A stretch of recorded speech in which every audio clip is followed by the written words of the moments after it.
into the playoffs. Let's go. Time for us to go viral. Yesterday in the Atlantic Sun Conference Championship, Scotty James of Liberty pulled off one of the worst flops of all time. Look at this. Give him an Oscar for this. Just watch it. I mean, this is the, you know how you can review targeting in college football? This should be reviewable, and this player should be ejected for the rest of this game and the first half of the next game, just like the college football targeting ejection. What an embarrassment. That is an all-time flop. I want the whole university, because they're a Christian institution. The whole university pray for that man. And as a Christian institution, that's got to be a sin, right? Trying to mislead the official, trying to gain an unfair advantage. No need to count his sins, okay? On national TV. All right, he was faking. There's a lot of fakes out there. All right, there's a lot of faking going on out there. Okay, fair enough. But Liberty, pray for that man. Liberty won the game, I believe, and so they're going to be in the NCAA tournament. Liberty's been on our highlights a bunch. Is somebody being paid up there on our staff with Liberty? Time for stories to start your morning, sponsored by Gillette Clear Gel. Brandon Ingram and Lonzo Ball were shut down for the remainder of an already disappointing Lakers season. Neither will be needed for the playoff run the team will most likely not be making. CC, what does this mean for the Lakers now moving forward? It should mean they should shut LeBron down. I mean, you're not spending any extra time with the young players out there. Ingram, man, he was more impressive in what we saw this season. Faced some adversity, really improved his game, a good ball handler, better shooter than we thought. So you like where his game is right now. Lonzo, we don't know what we have. You said last week that the worst thing that could happen for the Lakers is LeBron suffering a significant injury again going into the offseason. The second worst thing might be this Brandon Ingram news, where he is not going to be able to play again the rest of the year to build off of what had been the best 6-game stretch of his career, averaging 28 a game, and where there's going to be question marks about his health when you are trying to potentially deal him this summer. He's being shut down with blood clots, essentially, in his right arm, and so this is something, hopefully they caught it early and he's okay, but this is a big deal for him and for the team. To the NFL now. That former Steeler Antonio Brown is settled. Attention turns to former Steeler Le'Veon Bell. Rumors flying about as free agency approaches, and the Raiders are considered to be a sleeper team for the running back. CC, what do you think of the Raiders possibly signing L. Bell as well?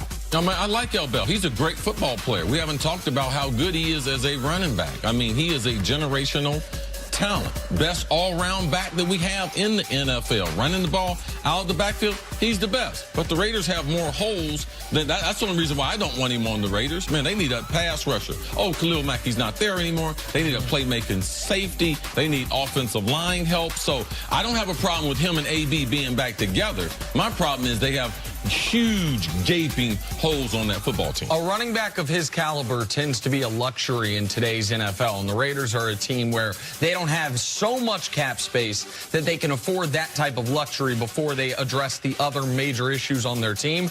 We know that an offense with AB and Antonio Brown can be a dynamic and dominant one, but I think there are other teams where he's a better fit.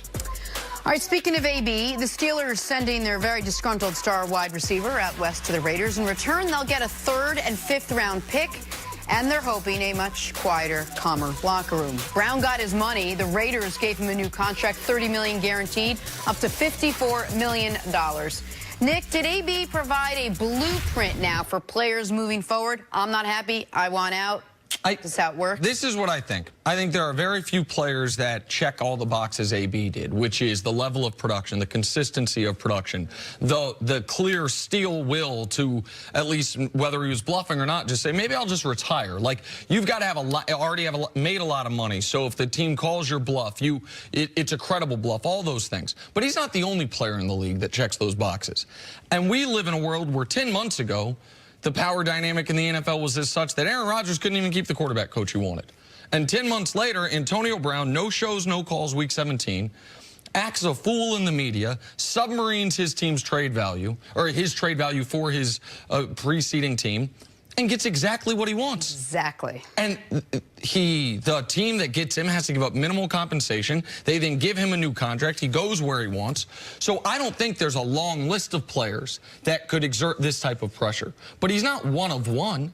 And so I'm curious whether or not there might be other guys that look at this and say, all right, well, we hear the NFL so often preach about, the teams preach about how awful distractions could be. Well, That's essentially what happened with Antonio Brown, right? They thought he would be a distraction if they brought him back. He was under contract. They could have done what Chris said earlier, which was a third and a fifth. Nah, man, we're good. We'll bring him back in. They didn't. And so I don't think it's the NFL all of a sudden overnight switches to the NBA model where players have total control.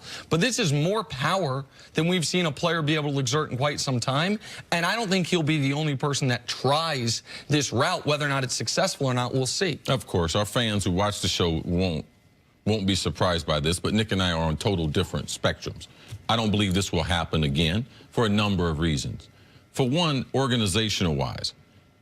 We've never seen it. You said that earlier. We've never seen a team take a $20 million, $21 million cap hit. Oh, so someone's going to do that again? So, no, I don't think so. What about a third and a fifth round pick for the best wide receiver in the game? Is someone going to do that? No, probably not. So the combination of the rareness to not only what he did, the leverage he had, but an organization willing to take because that's Pittsburgh deciding that, you know something, we'd much rather not have him here, so we're going to take the cap hit and we're going to sell him at less than market value. So that's the reason why I don't. This has nothing to do with the overall leverage, the collective bargaining agreement and all that. There's too many things that happen perfectly for this to be able to pull off, and I just don't believe that you'll be able to have all those things happen the way they did here. The question I would have, though, is that even most players wouldn't have if traded a $21 million dead money hit. Like his contract was restructured oddly.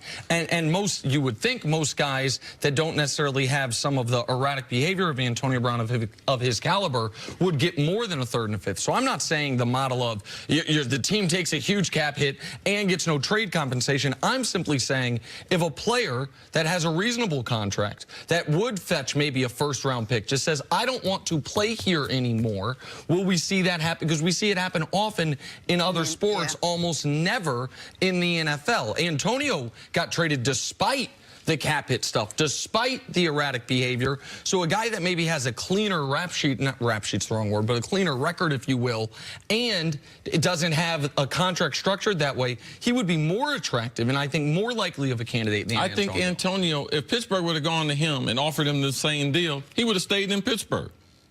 So he's trying to, I know so. So you think it was all the money? I know so. I told you from the beginning when this is all about money. Because watch Antonio's interviews earlier in his career about Ben. Oh, man, I'm so lucky to be here with the Hall of Fame quarterback. I'm so lucky to have a franchise around me, Pittsburgh Steelers. Then all of a sudden, when they started caring about him being late, and he knew he didn't have any other guarantees, and he's not the highest paid receiver anymore. That's what all this was about. That's why he had to go out of Pittsburgh, so he can get new money. Then given that they only got a third and a fifth for him, do you think they should have done that? Do you think when Art Rooney met with him and Drew Rosenhaus, as we just heard about, that they should have offered him a contract similar to this? No, I wouldn't have given an extension. I wouldn't have traded him either. You would have just. If you want to play football, you're going to play football for the Pittsburgh Steelers. If not, you can go down that dang on water slide I see in the back of your house. At some point, you got to put your foot down. And he's got 3 younger kids. Hey, man, you can go through $30 million in a hurry in South Florida. All right? So I would have put my foot down. I would have called this bluff on it. All right, let September roll around. I'm not taking that cap hit, giving away one of my best players for a third and a 5. No, sir. You are not getting ready to run me like that. I'm the Pittsburgh Steelers. I would have put my foot down, especially after the L. Bell. Knowing I was getting ready to lose L. Bell. These two things, they could coexist, but they're not getting ready to happen simultaneous to me. If I'm the Pittsburgh Steelers, that's what I would have done.